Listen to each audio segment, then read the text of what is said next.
Joe Biden and his allies reportedly very concerned his campaign will not be able to compete with President Trump's fundraising juggernaut ahead of the election. A recent New York Times analysis finds the Trump campaign and RNC had a $187 million advantage over the Biden campaign and the DNC. One Democrat fundraiser telling The Hill, "That's insurmountable. I don't see how you make that up. Biden does not have a strong grassroots fundraising apparatus.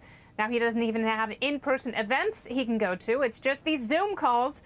And now throw in the pandemic we lost with all the Hillary Clinton money raised. How do we win with less?" So, Laura, you've got people around the globe who are worried about where their next paycheck is coming from. In a good economy, it's a lot easier to donate money to a presidential campaign. When you're in the middle of a pandemic and the economy has come to a grinding halt, does Joe Biden have a shot at fundraising? Joe Biden has never, at no point in this presidential process, in this election process, has he been really boosted by grassroots support. So why does anyone expect that to change when money is tight?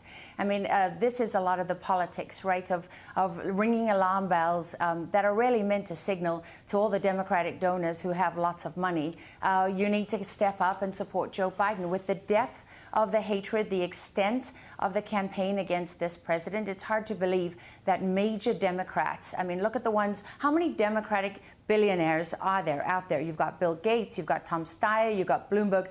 Can't they do that $187 million that Trump has? Can't they do that in like 4 seconds? So for me, I'm always skeptical and pretty jaded at this point when I see these kind of headlines, because what we've seen from the Democratic establishment in this country over the last 4 years is that they are absolutely and utterly motivated to get rid of this president. The strongest card he had in his favor, which was the economy that was booming, that is now in absolute shreds. And the consequences of that are going to be felt every single day from now until the election. To me, it just doesn't I'm glad you brought that up because credibility.